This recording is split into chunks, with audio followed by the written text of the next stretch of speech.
Dear students, இதுக்கு முன்னாடி monetary economics last வீடியோவில் பார்த்தோம். அதில் சாப்டர் 5ல் மானிட்டரி எக்கனாமிக்ஸில் இன்ஃப்ளேஷன் அதாவது மானிட்டரி எக்கனாமி அப்படின்னா பணவியல் பொருளாதாரம்னு பார்த்தோம். அதாவது டோட்டலி இதில் மணி பேஸ்டு எக்கனாமி அப்படின்றது பார்த்தோம். மானிட்டரி எக்கனாமிக்ஸ் அப்படின்னா என்ன, அதனுடைய டெஃபனேஷன் என்ன, அது ரிலேட்டடான தியரிஸ் என்ன அப்படின்னு பார்த்தோம். நெக்ஸ்ட்டு இன்ஃப்ளேஷன் அதாவது பணவீக்கம், அப்புறம் சட்டப்பூர்வமான வரி விதிப்பு அப்படிங்கிறத பற்றி பார்த்தோம். நெக்ஸ்ட்டு பார்த்தா மீனிங் ஆஃப் மானிட்டரி எக்கனாமி பார்த்தோம். மானிட்டரி எக்கனாமி அப்படின்னா framework of analysing money அப்படின்னு சொன்னேன். நெக்ஸ்ட்டு மீனிங் ஆஃப் மணி பார்த்தோம். Money is generally acceptable payment for goods and services அப்படின்னு பார்த்தோம். அதாவது அனைவராலும் அக்செப்ட் பண்ணப்பட்ட ஒரு இன்ஸ்ட்ருமெண்ட் தான் மணி அப்படின்னு சொல்லியிருந்தேன். இந்த மணியோட டெஃபினேஷன் யார் யார் கொடுத்துருக்காங்க அப்படின்னு சொல்லிட்டு பார்த்தோம். அவர் Walker and Crowther. Money is what money does, அதாவது பணம் எதெல்லாம் செய்தோ அதுதான் பணம் அப்படின்னு சொல்லி பார்த்தோம்.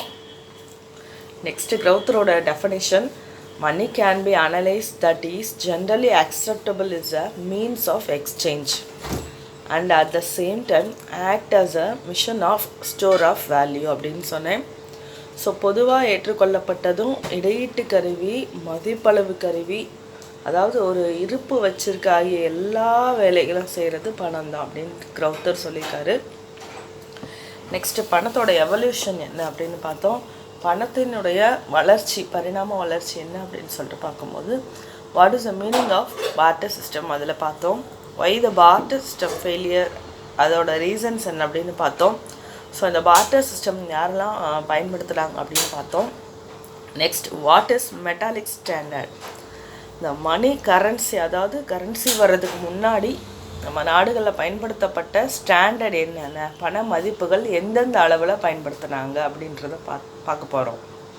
ஃபர்ஸ்ட் ஒன் மெட்டாலிக் ஸ்டாண்டர்ட், அதாவது உலோகத்தட்டம் அப்படின்னு சொல்லுவாங்க, உலோகத்திட்டம் அப்படின்னு சொல்லுவாங்க. மெட்டாலிக் ஸ்டாண்டர்ட் தான்.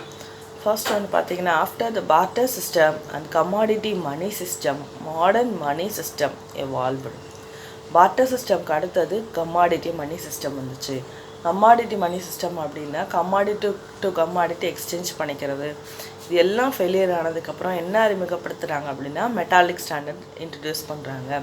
This is a premier one, அதாவது இது முதன்மையான ஒரு மணி சிஸ்டம் அப்படின்னு சொல்லிட்டு சொல்கிறாங்க. Some kinds of metallic either, அதாவது மெட்டாலிக் சிஸ்டம் அப்படின்னா ஒரு சம் கைண்ட் ஆஃப் மெட்டல், அது தங்கமாகவும் இருக்கலாம், வெள்ளியாகவும் இருக்கலாம், வேறு எந்த காப்பர் அந்த மாதிரியான இதாக இருக்கலாம். அதுக்கு ஒரு standard of value of money இருக்கும் அப்படின்றாங்க. ஸோ இந்த வேல்யூ அப்படின்னா கரன்சி வேல்யூ, அதாவது கோல்டு ஆர் சில்வர் அதுக்கு ஒரு வேல்யூ இருக்கும். அதாவது 10,000 rupees இல்லை ஒரு 5,000 rupees ஒரு மெட்டாலிக் ஸ்டாண்டர்ட் வச்சுருந்தாங்க. ஓகே, இப்போ அட் த சேம் டைம் ஒரு காப்பராக இருக்கட்டும் அல்லது ஏனாக இருந்துச்சுன்னு சொன்னால் அதுக்கு ஒரு வேல்யூ வச்சுருந்தாங்க. ஓகே, அடுத்து பாருங்கள். இது பார்த்தோம் அப்படின்னா this standard coins are full bodied or full weight legal tender. So their face value is equal to their instrumental value. Okay, இது எதுக்கு ஈக்குவல் அப்படின்னா பண மதிப்புக்கு ஈக்குவலாக இந்த மெட்டாலிக்கை சொல்கிறாங்க. ஸோ அதோட இன்ஸ்டிக் வேல்யூ என்ன அப்படின்னா இதனுடைய உள்ளடக்க வேல்யூ, அதாவது இந்த ஃபேஸ் வேல்யூக்கு முக மதிப்புக்கு உள்ளடக்க மதிப்பு என்ன ஆச்சு அப்படின்னா ஈக்குவலாக இருந்துச்சு.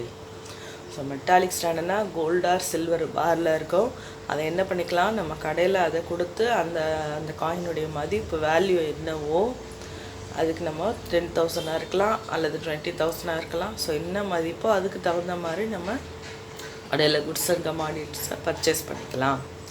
ஸோ இதுக்கடுத்து கொஞ்சம் இம்ப்ரூவ் பண்ணி என்ன கொண்டு வந்திருந்தாங்க அப்படின்னா கோல்டு காயின்ஸ் கொண்டு வந்திருக்காங்க. ஸோ ஈவன் கோல்டு காயின்ஸ் நீங்கள் எல்லாமே பார்த்தா இருப்பீங்க. ஸோ கோல்டு காயின் எப்படி வந்துச்சு அப்படின்னு சொன்னால் கோல்டு ஸ்டாண்டர்ட், அதாவது பொன் திட்டம் அப்படின்னு சொல்கிறாங்க. ஸோ இது ரொம்ப முக்கியமான பாயிண்ட்டு. இது 3 மார்க்கில் கேட்க நிறைய சான்சஸ் இருக்குதுன்னு சொல்கிறாங்க. பொன் திட்டம் அப்படின்னா பணத்தினுடைய மதிப்பு, சரியா, அது எடையாலான பொன்னினுடைய அளவிற்கு, தங்கத்தினுடைய அளவிற்கு வரையறுக்கப்பட்டிருக்குமா. ஸோ இந்த gold standard is directly linked with gold அப்படின்னு சொல்கிறாங்க. டைரக்ட்லி லிங்க்டு வித் கோல்டு, அதாவது டைரெக்டாக கோல்டோட லிங்க் ஆகிருக்கு. அந்த ஒரு காயினுடைய மதிப்பு, இப்போ எக்ஸாம்பிள் எடுத்துக்கிட்டோம் அப்படின்னா, ஒரு கோல்டு காயின், ஒரு பவுண்ட் காயினுடைய மதிப்பு இப்போ எவ்வளோன்னு பார்த்தீங்கன்னா 42,000 அல்லது 40,000 அப்படின்னு இருக்குது இல்லையா. ஒரு கோல்டு காயினுடைய மதிப்பு 40,000. இப்போ நீங்கள் என்ன பண்ணிக்கலாம், ஒரு கோல்டு காயினை கொடுத்து பர்ச்சேஸ் பண்ணிக்கலாம். ஆனால் அந்த காலகட்டங்கள்லாம் அப்படி தான் இருந்துச்சு. நீங்கள் அவசர காலங்களில் பார்த்தீங்கன்னா வெகுமதிகள் எப்படி கொடுப்பாங்க, ஒரு ரிவார்ட்ஸ் எப்படி கொடுப்பாங்க அப்படின்னு சொல்லிட்டு பார்த்தீங்கன்னா தங்க நாணயங்களாக தான் கொடுப்பாங்க. இங்கே ஏற்கனவே நிறைய படிச்சிருப்பீங்க ஸ்டாண்டர்ட்ஸில், லோயர் செக்ஷனில் புலவர்களுக்கு மதிப்பாக அவ்வளோ கொடுத்தாங்க, பொற்காயின்ஸ் அந்த மாதிரியான படிச்சிருப்பீங்க. ஸோ அப்படி தான் இருந்துச்சு. ஸோ அந்த கரன்சி வேல்யூ வந்துட்டு கோல்டாக கன்வெர்ட் பண்ணியிருந்தாங்க. So the purchasing power of instrument is mean the maintain equal to the value of a fixed weight of gold. So commodity purchase பண்ணுறது என்ன பண்ணுன்னா, உங்கள் கோல்டு காயினை கொடுத்து நீங்கள் கமாடிட்டியை வந்து பர்ச்சேஸ் பண்ணிக்கலாம்.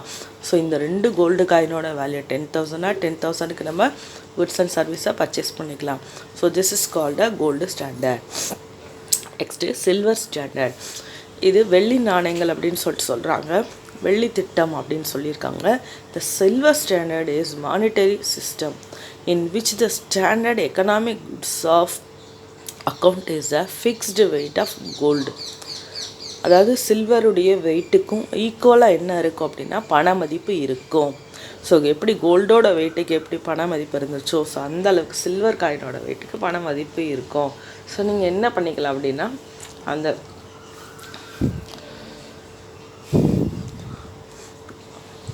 உங்களோட சில்வர் காயினை கொடுத்துட்டு அமௌண்ட்டாக கன்வெர்ட் பண்ணிக்கலாம். Government economic unit of the account fixed weight. Okay, next the most important invention என்ன அப்படின்னு சொல்லிட்டு பேப்பர் கண்டுபிடிக்கலாம். ஓகே, காகித பணத்தை கண்டுபிடிக்கலாம். பேப்பர் கரன்சி ஸ்டாண்டர்ட், அதாவது காகித பணத்திட்டம் அப்படின்னு சொல்கிறாங்க. கோல்டுலேயும் சில்வர்லேயும் நிறைய டிஃபிகல்ட்டிஸ் இருந்ததுனால, பர்ச்சேசிங் பவர் சரியாக இல்லாததுனால கரன்சி லெவலை வந்து அடுத்ததாக இன்ட்ரடியூஸ் பண்ணுறாங்க. அதாவது the paper currency is issued by the treasury.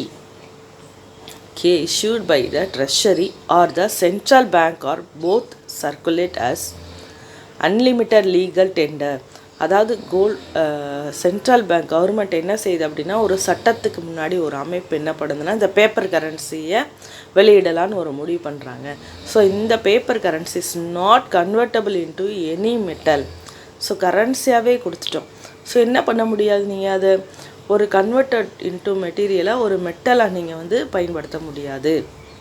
Okay, நல்லா கவனிக்கணும். ஒரு கோல்டு காயினை நீ கரன்சியாக கன்வெர்ட் பண்ணிக்கலாம், பட் ஒரு கரன்சியை வந்து நீங்கள் கோல்டு காயினாக கன்வெர்ட் பண்ண முடியாது. ஸோ அந்த காலத்தில் இந்த மாதிரியான ஒரு முறை இருந்துச்சு. நெக்ஸ்ட்டு பார்த்தீங்கன்னா, the value is determine independent of the value of gold or any other commodity. The paper standard is also known as managed currency standard. Currency standard, அதாவது ஒரு quality of money is the in circulation are controlled by the monetary authority. So இது யார் control பண்ணுவோம் அப்படின்னா monetary authority. This is called a paper currency standard. Next பார்த்தீங்கன்னா, இன்னும் modern டேஸில் plastic money introduce பண்ணுறாங்க. Do you know about the plastic money? That's credit card, ATM card, debit cards. So this is called a plastic money. So எல்லாருக்குமே தெரிஞ்சிருக்க வாய்ப்பு இருக்குது. இதில் the latest type of money is plastic money. This one of the most evolved forms of the financial products. Plastic money is an alternative to the cash or the standard money. எதுக்கு alternative? கேஷுக்கு, பணத்துக்கு பதிலாக நம்ம அப்பா கிட்டேயோ இல்லை பேங்க்கில் வாங்கக்கூடிய ATM கார்டில் பார்த்தீங்க அப்படின்னா, இதுலேருந்து நம்ம என்ன பண்ணிக்கலாம், பணத்தை எடுத்துக்கலாம். ஸோ ஆல்டர்னேட்டிவ் எதுக்கு? பணத்திற்கு ஒரு மாற்று பொருளாக பிளாஸ்டிக் மணியை நம்ம யூஸ் பண்ணுறோம். Okay, plastic money is a term that is used predominantly, அதாவது ஹார்ட் பிளாஸ்டிக் கார்ட்ஸ். இது எதனால் செய்யப்பட்டது அப்படின்னு சொல்கிறாங்கன்னா, ஒரு ஹார்டான ஒரு பிளாஸ்டிக்கால் செய்யப்பட்டது. இது யூஸ்டு எவ்ரிடே, தினம் தினம் இதை பயன்படுத்துகிறோம். Okay, cash crops, credit cards, debit cards, prepaid cash for carrying cash to make டிரான்சாக்ஷன்னு சொல்கிறாங்க. Okay, for foreign exchange cards அப்படின்னு சொல்கிறாங்க. So foreign exchange cards, smart cards, இது எல்லாமே என்ன பண்ணுறோம் அப்படின்னா நம்ம பிளாஸ்டிக் மணியை தான் பண்ணுறது. So the aim in at removing the need for the carry cash to make டிரான்சாக்ஷன்னு சொல்கிறாங்க. இதோட எய்ம் என்னென்னா, what is the aim in plastic money அப்படின்னா, நீங்கள் எந்த ஒரு போனாலும் சரி நம்மளோட அமௌண்ட்டை எடுத்துகிட்டு போகணும் கையில் அப்படிங்கிறது அவசியம் இல்லை. ஒன்றும் இல்லை அப்படின்னு நம்ம ட்ரெஸ் பர்ச்சேஸ் பண்ண போகிறோம், இல்லை ஜுவல் பர்ச்சேஸ் பண்ணோம், நம்மளோட கார்டை மட்டும் நம்ம எடுத்துகிட்டு போனால் போதும். ஸோ பயமே இல்லாமல், எந்த ஒரு ஃபியரும் இல்லாமல் நம்ம கார்டை மட்டும் எடுத்துகிட்டு போனால் போதும். எவ்வளோ அமௌண்ட்னாலும் அதில் நம்மளால் என்ன செய்யலாம், அந்த ஸ்வைப்பிங் சிஸ்டம் மூலமாக நம்மளால் பர்ச்சேஸ் பண்ண முடியும் அப்படின்னு சொல்லிட்டு சொல்கிறாங்க. ஸோ பிளாஸ்டிக் மணி என்ன அப்படின்றது தெரிஞ்சிருக்கோம். நெக்ஸ்ட்டு கிரிப்டோ கரன்சி பாருங்கள். It is called a digital currency. அதாவது டிஜிட்டல் கரன்சி அப்படின்னா மையத்தை சாராத ஒரு அமைப்பு அப்படின்னு சொல்லிட்டு சொல்கிறாங்க. நான் மேலே சொன்னது எல்லாமே ஒரு அமைப்பை சார்ந்து இருந்திருக்கு. ஆனால் திஸ் இஸ் கால்ட் எந்த ஒரு மைய அமைப்பையுமே சாரலை அப்படின்னு சொல்கிறாங்க. இதனுடைய வேலை என்ன அப்படின்னு சொன்னால், எல்லாமே மேலே சொன்ன எல்லாமே சென்ட்ரல் பேங்க்கை டிபெண்ட் பண்ணியிருக்கு. பட் இது எந்த சென்ட்ரல் பேங்க்கோடைய இது இருக்காதுன்னு சொல்கிறாங்க. இதோட வேலை என்ன அப்படின்னா, பணப்பெருக்கத்தை சீர் செய்யும் அல்லது நிதி மாற்றத்தை சரி செய்யும் அப்படின்னு சொல்லிட்டு சொல்கிறாங்க. A digital currency is in which encryption technique are used to regulate the generation of units of currency and verify the transfer of funds operating independently of a central bank. Central பேங்க்கோட dependence இல்லாமல் இண்டிபெண்ட்டாக செயல்படலாம். Next decentralised crypto currencies such as bitcoin now provided outlet for